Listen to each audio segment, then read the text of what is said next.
I mean, the race is going to be so fast, and there's going to be so much money put in this competition that definitely alliances will be really strategic. So I hope in the leading big techs that are American or Chinese. So these are countries that would be willing to adopt a third way, or to envision sovereignty as something very critical, and then try to find alternatives. So that not only like one or two countries set the standards, and also take all the value chain, as was the case in the past. So I really think that it's probably a responsibility that is both public and private, because the government should really encourage the private sectors to look for these opportunities, and try to encourage the alliances between private actors in these countries that could be good partners in this competition for the supremacy in AI. 감사합니다. 비즈니스 모델에 대해서도 저희가 조금 이야기를 나눴었는데, 생성형 AI가 아무래도 B2C 모델에서는 비용이 높고 적합한 이제 비즈니스 모델에 대한 고민이 있는 만큼 지금 현재 많은 기업들이 앞다투어서 이제 경쟁을 하고 있고, 저희도 거기서 좀 잘해보고자 하는 영역이 아마 B2B 영역이 아닐까 생각하고 있습니다. 그 일부 한국 기업의 경우에는 저희가 이제 말씀을 많이 나눈다 보면은 직원들은 생산의 현장에서 LLM이라는 정말 획기적인 도구를 쓰고 싶어 하시지만, 기업들의 경우에는 그것들이 취급하는 정보들이 사실 기업의 소중한 자산이자 영업 비밀이기 때문에 이것들을 과연 퍼블릭 클라우드로 활용하는 그 LLM을 써야 할지 이런 의사결정을 하기 어려운 경우들이 많은데요. 이제 저희와 같은 경우에는 그럼에도 불구하고 이런 도구를 잘 사용하는 기업들이 결국 생산 현장에서 그 경쟁력을 가질 수밖에 없고, 이것들이 또 앞으로 이 기업의 경쟁력을 좌우할 것이기 때문에 경영자들이 이것들을 어떻게 잘 도입할 수 있는 판단을 할 수 있을지가 좀 고민인 것 같습니다. 즉 감정적인 반대, 기업들의 경우에는 직원들의 경우에는 이것들이 너무 좋지만 나를 좀 대체하지 않을까라는 두려움, 인원들이 감축되지 않을까 하는 두려움이라는 좀 유출되지 않을까, 이런 고민들을 할 수 있을 것 같은데요. 이런 것들에도 불구하고 생성형 AI가 기업의 현장에 도입되어야 하는 강점을 가지고 있다고 보시는지, 그리고 만약에 그런 강점이 있다고 보신다면 어떤 강점들 때문에 기업들이 좀 이것들을 선제적으로 도입해야 한다고 보시는지 궁금합니다. Well, I think that's probably ways to craft a corporate offer that will guarantee that the algorithms will be in-house, or will not send information, will either anonymize or create some safeguards, so that the data that belongs to a corporate will not be treated or processed outside its own data centers. This kind of solution. So for people who have really a big IP issue or really trade secret issues, I'm sure there are some possibilities to guarantee then that the treatment and the processing of the data will be made in a way that will be consistent with their needs. So that's on one side. And then for the internal adoption of this LLM, so whenever I saw recently this case, so for the adoption, and I briefly discussed it in my speech, the adoption by teams, by team members of this LLM.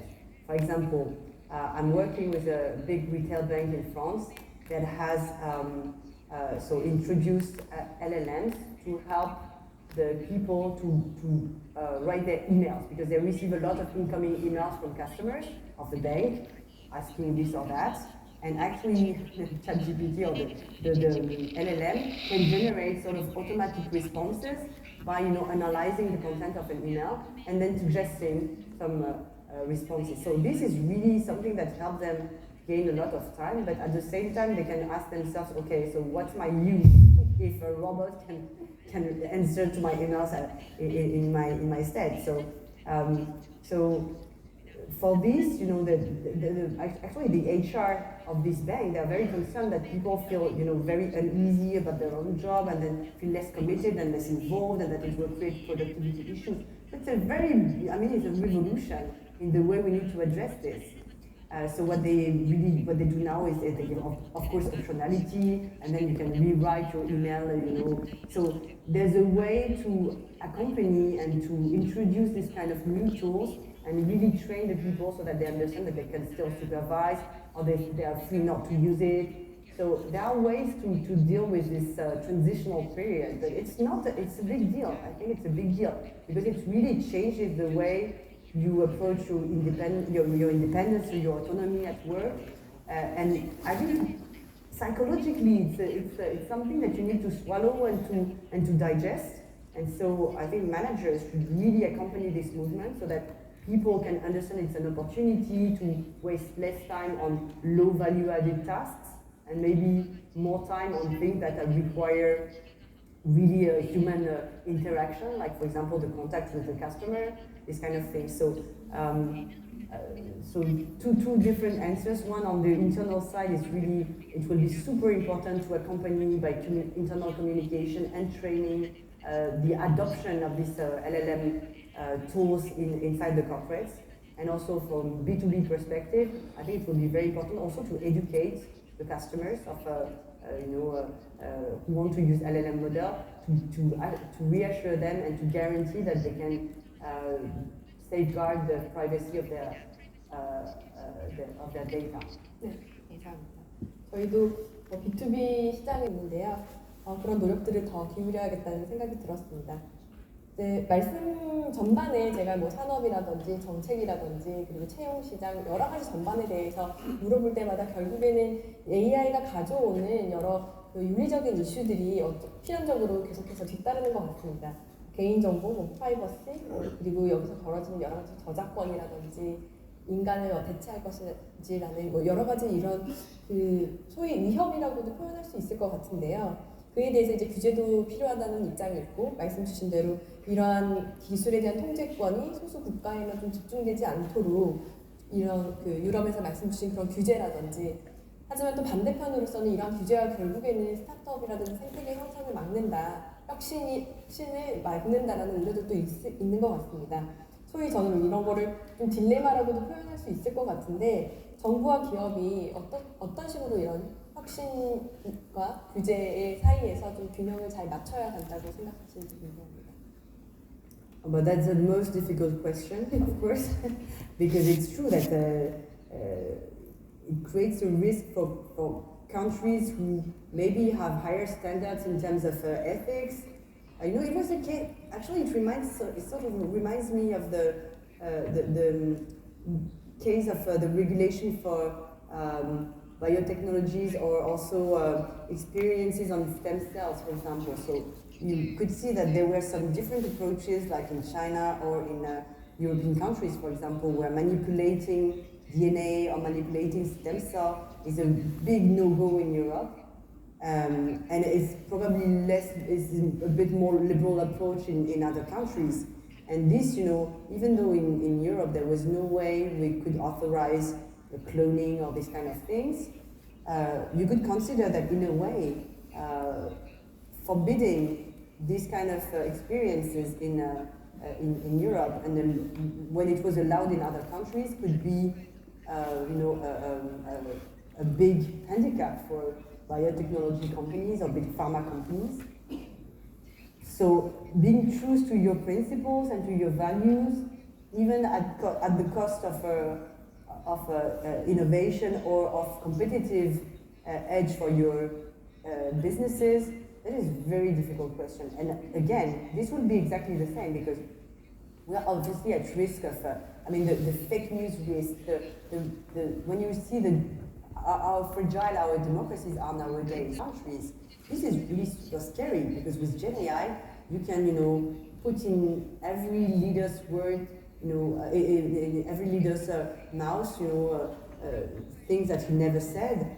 It's very scary, even when you know that the first impression made of people is usually what they see on the screen, and even if they know later that it's not true, they still are influenced by the first impression that they got by seeing the fake news. So it is really scary, and you are understanding that I will not give you an answer as to how to find the right balance. But I think what is really very important in this moment, where the governments will have to make choices, is that they have a process allowing a lot of back and forth with the industry. So I think it's really important not to have a top-down approach, I think the best results are when you co-construct a regulation.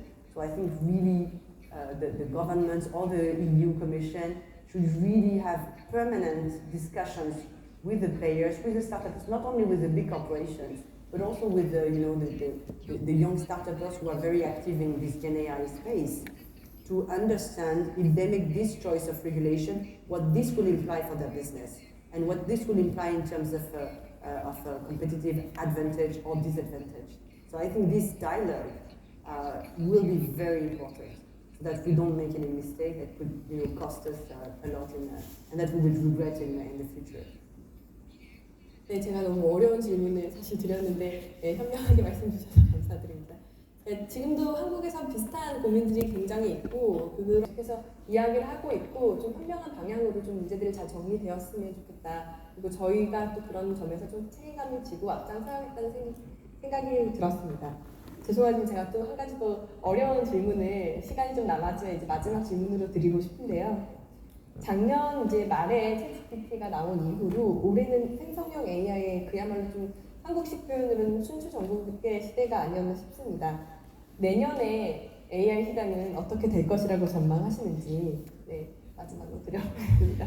Of the first generations and the fourth generation of ChatGPT, and it was, as I said before, only 6 months in the meantime. So it was actually, I will tell you an anecdote. I run when the first ChatGPT came out in France. I put my name in chat. So tell me who is Fleur Pellerin. And then half of the answer was totally bullshit. It was something I could not even understand where it came from. Like I studied at MIT, I was working at Ernst & Young or something. So I was elected in a constituency. I mean, it was totally, half of it was wrong. And when I do it now, I mean, everything is accurate. So I think the progress, well, it's not that my specific case is so interesting, but the progress in terms of accuracy and also the progress in terms of when you prompt something, what you can obtain as a result is really fascinating. So knowing exactly what will happen, from now in the next 12 months in terms of progress, it's super difficult. But I think what we will see is in terms of, for example, the images, or because we were talking of language and text, but when you see the creation of animated images, films, clips, creative also, creative campaigns, for example, based on sort of artistic pictures, it is really striking. So I think we'll see, probably very impressive. We were discussing earlier this creative, the danger for artists and creators. I think we'll see a big progress in this field. And I think we'll start to see some business models, probably more B2B, as you were saying earlier. So probably products that will be interesting for enterprises. But I'm sure that we will start to see business models and monetization. But it's interesting times, very interesting times, very critical. 네, 감사합니다. 제가 마지막 질문이라고 했는데 사실 정말 마지막 질문 하나 드리고 오늘 세션을 마칠까 합니다.